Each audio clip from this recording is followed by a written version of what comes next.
Пациентите со рак од Пелагонискиот регион наместо во Битолската болница повторно мораат да доаѓаат во Скопје по терапија. Долго најавуваната дисперзија на онколошки третман траеше само неколку месеци.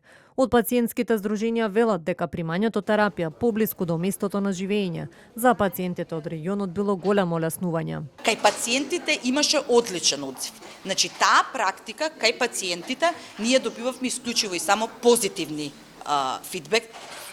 фидбек.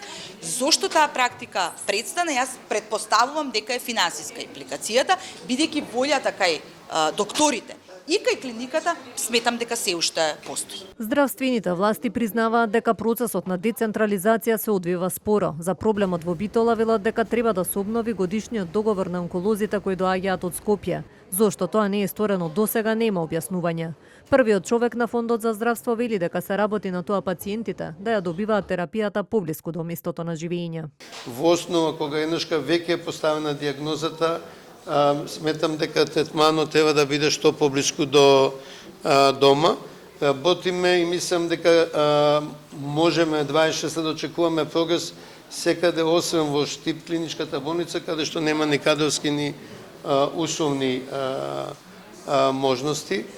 Процесот оди многу поспоро него било кој што сака и очекува, меѓутоа јасен е притисокот дека следната набавка за онколошки лекови нема да биде само за клиниката за онкологија, туку ќе биде и за оние болници кои имат капацитет самостојно да го водат тоа.